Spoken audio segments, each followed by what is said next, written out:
Bueno, 8 de la mañana, 44 minutos, y como les anunciábamos, ya estamos con el ministro de la Suprema Corte de Justicia, el doctor Jorge Chediak. Es un gusto recibirlo, doctor Chediak. Buenos días. El gusto siempre es mío y sobre todo con un periodista como usted. Muchas gracias, doctor. Bueno, anunciábamos el motivo de esta conversación respecto al Guardián, a lo que ha estado trabajando la Suprema Corte de Justicia junto al Ministerio del Interior, luego de lo que fueron algunas desavenencias que han surgido. El ministro del Interior, después de esa reunión en la Corte, admitía que había cometido un error al señalar que la Corte no había designado a un funcionario para recibir la información del Guardián.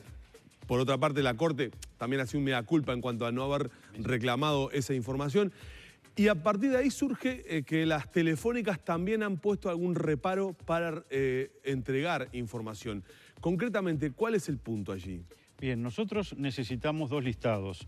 Las gestiones que se había obligado a hacer, obligado el Ministerio del Interior por voluntad propia. Recordemos que todo este sistema de acuerdo con la Corte para supervisar o auditar, porque en realidad es siempre hacia el pasado, es una especie de auditoría, el funcionamiento del Guardián, nace del propio Ministerio del Interior, que dice, bueno, tenemos este sistema operativo nuevo que tiene más capacidad de interceptación telefónica legítima y queremos también más controles de parte, en este caso del Poder Judicial, de su funcionamiento.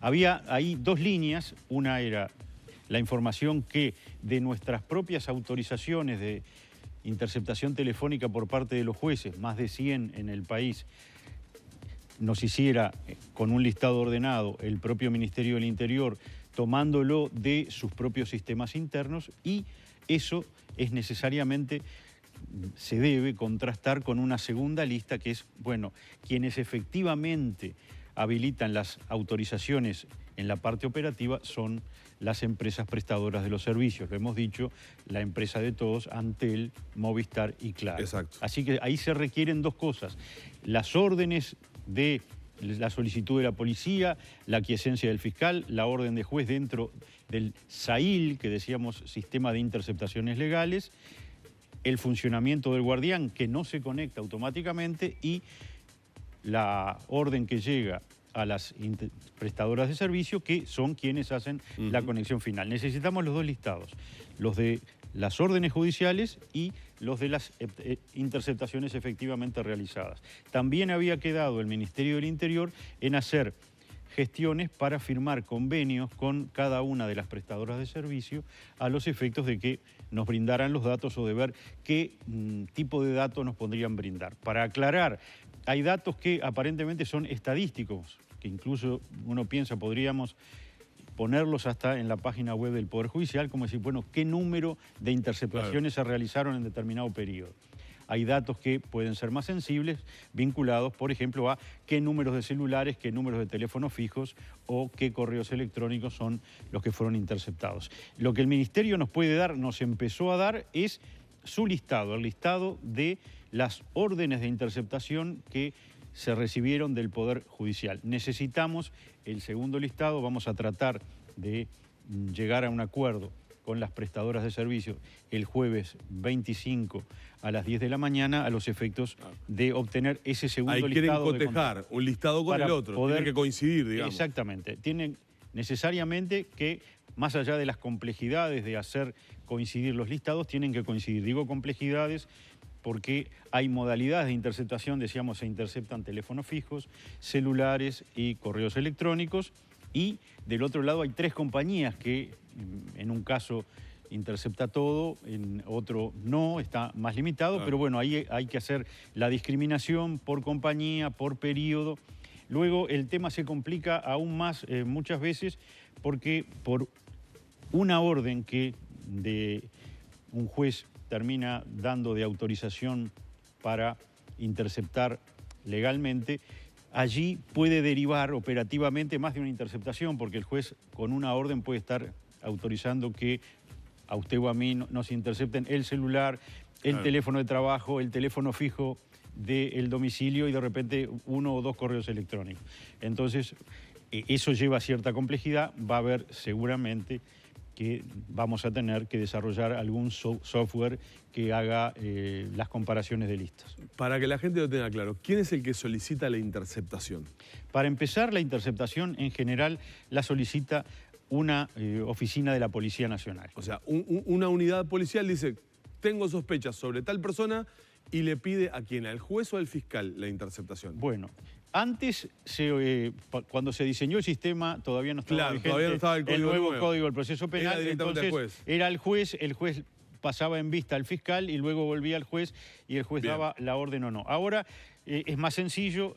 La policía lo pasa a la fiscalía, el fiscal, si entiende que hay elementos allí que puedan permitir seguir adelante una investigación por delitos determinados, conseguir elementos de convicción suficiente que puedan terminar en la formalización y en la condena de alguna persona que haya cometido delito, bueno, él con su firma electrónica eleva el pedido al juez penal que corresponda, quien tiene la decisión final, por supuesto, de hacer lugar a la medida, hacer lugar parcialmente a la medida o totalmente. El juez penal es quien tiene en sus manos esa posibilidad. Bueno, si el juez entiende que hay que autorizar la medida, también con su firma electrónica autoriza la interceptación. Eso, a través del guardián, aparentemente va directamente a las compañías prestadoras de servicio. Pero hay que señalar, el guardián no es un robot que puede interceptar por sí, no saca un brazo robótico y pincha un teléfono. No, llega la orden, aparentemente hay un control legal por parte de cada una de las prestadoras de servicio, un tiempo, además hay que ver si la interceptación dispuesta es de urgencia, allí es bastante menos de 12 horas, pero si no, puede llegar el control de las prestadoras de servicio hasta durar 12 horas, y cuando la interceptación efectivamente se lleva adelante por la prestadora de servicio, allí sí el guardián empieza a funcionar automáticamente y empieza a efectuar las grabaciones. Ahora, sin estos controles o sin estos chequeos de interceptaciones desde que ha comenzado a trabajar el guardián hasta la actualidad, es decir, algún operador puede tener algún tipo de manto de duda, pero lo que podemos decir es que funcionó. Bonomi, el otro día, después de la reunión de la Corte, decía, tiene que quedar claro que el guardián no puede interceptar nada sin la autorización de un juez, pero tampoco ha tenido los controles de garantía necesarios. Exacto.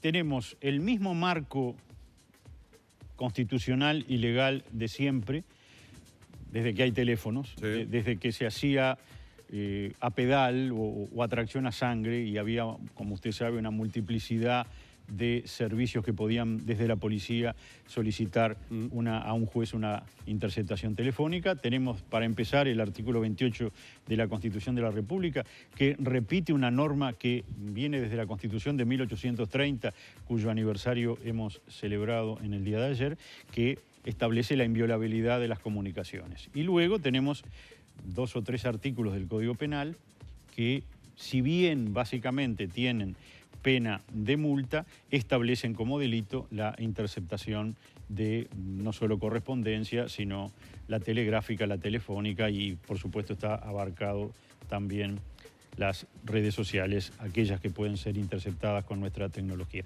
O sea, tenemos el mismo marco legal de siempre, por lo cual quien quiera que se pusiera a tratar de hacer una interceptación ilegítima sabe que está cometiendo un delito.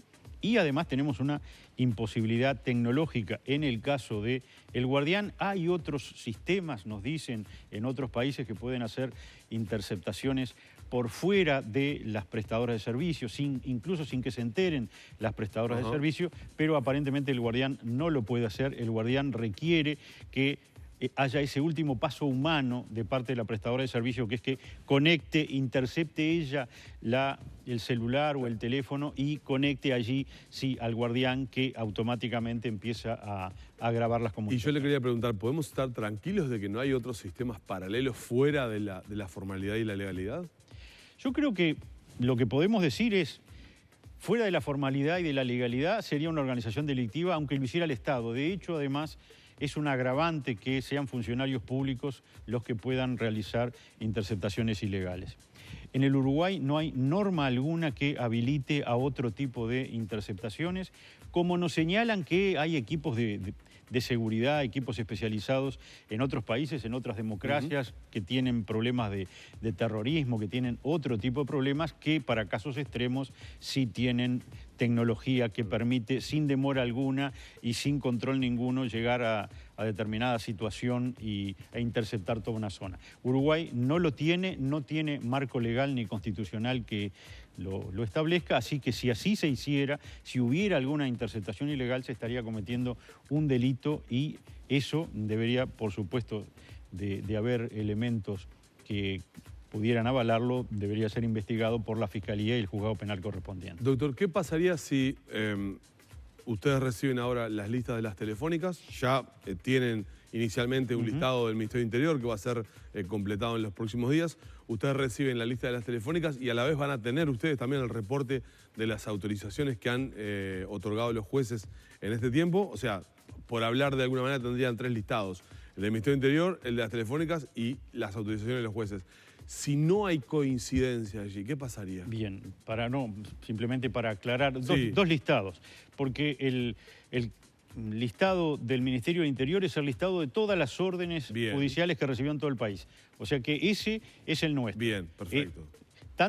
Estos 100 jueces han dictado en este periodo, han emitido estas autorizaciones que se materializaron desde nuestro lado. Y el segundo listado es, bueno, efectivamente se realizaron estas interceptaciones, la ejecución de órdenes por parte de las 3 prestadoras de ese. Entonces, eso deberá cotejarse. Si el número es alto, así que dado incluso la acumulación que hemos tenido, que aparentemente sí van a ser varios miles de interceptaciones, le señalo, habrá que desarrollar un software que haga la comparación. Si no coinciden, habrá que primero que investigar por qué no coinciden y si efectivamente se demuestra que no hay explicación para alguna falta de coincidencia puntual, habrá que hacer la denuncia penal correspondiente para que el fiscal correspondiente y en su caso el juez investiguen si se cometió un delito. Bien, vamos a seguir adelantando y pasando a otros temas porque hay muchas cosas que queremos conversar.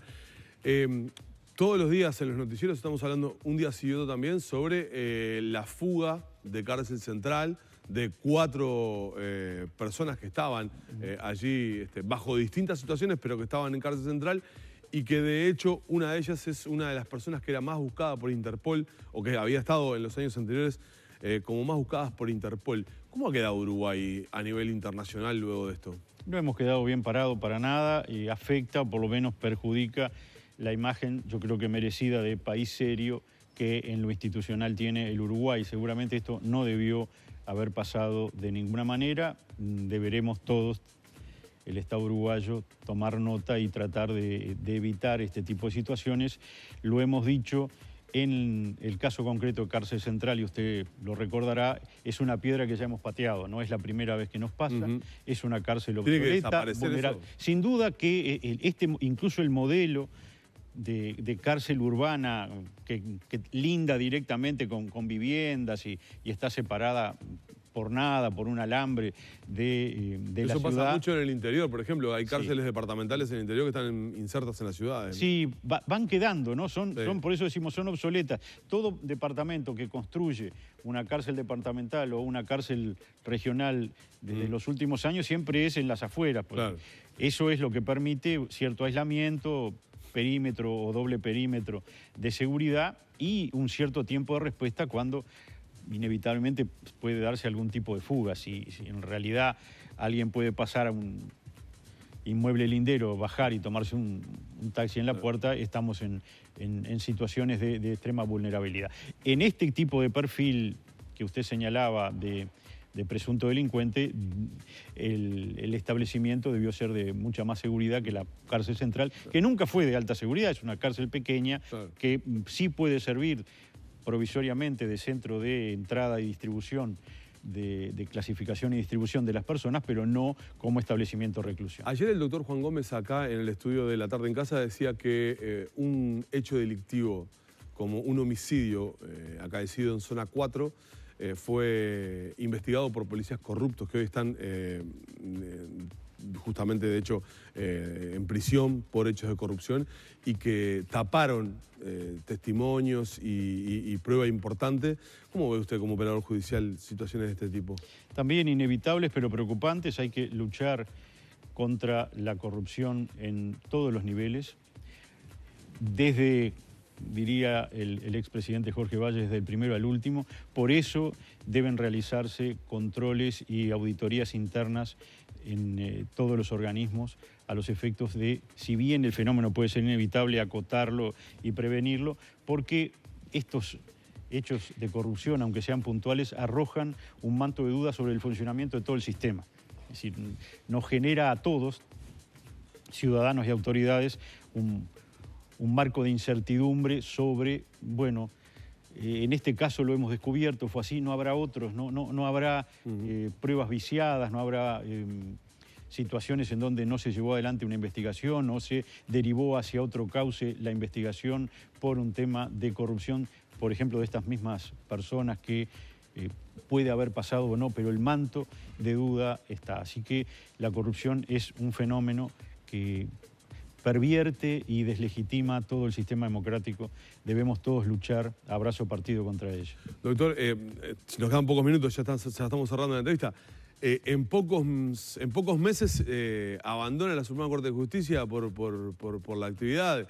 Y yo estaba sacando la cuenta, lo conversábamos fuera de cámara, estaba mirando también el doctor Tosi el año próximo. Y el doctor Turel. Y el doctor Turel estarán abandonando. Y mirando los listados de los ministros de los tribunales son mujeres. ¿Vamos hacia una corte con integración mayoritariamente femenina? Creo que aquí mismo hemos hablado en años anteriores que sí, seguramente esta situación en donde somos 3 hombres y 2 mujeres en la Corte se invierta en un par de años y pasen a ser 3 mujeres y 2 hombres por la evolución natural en el Poder Judicial del perfil de género. Por una situación en donde ha ido cambiando el perfil de género de los egresados de las distintas facultades de Derecho. Lo hemos dicho, cada vez la presencia de la mujer es mayor. A ojo, lo hemos señalado, nosotros cuando tomábamos juramentos antes de pasar a la nueva Sala de Constitución, lo hacíamos en tandas de 8 abogados que en general eran 5 y 3, mayoritarias mujeres, o 6 y 2. Y eso se refleja en el padrón de los que ingresan a la escuela judicial, que mayoritariamente también son mujeres, y por ende en el padrón de quienes ingresan al Poder Judicial. Entonces, la realidad es que hoy, en todos los escalones de la magistratura, pero tomándolo globalmente, cerca del 60% de los integrantes son mujeres, así que vamos, sí, en algún momento cercano a tener una corte mayoritariamente femenina. ¿Qué va a hacer usted después de agosto? Para empezar, dar clases. He multiplicado este año las horas de clase. Yo solamente daba en la Universidad de la Empresa Montevideo, después tomé cursos en la Universidad de la Empresa Colonia y al final me hicieron el honor de ofrecerme un curso de ética en el CLAE en Punta del Este, así que tengo clases para entretener. O sea que va a estar dedicado a la actividad académica. Exactamente. Está bien. Doctor, muy amable como siempre. No, por favor, un gusto estar con usted. Cerramos por acá la entrevista con el doctor Jorge Chediak.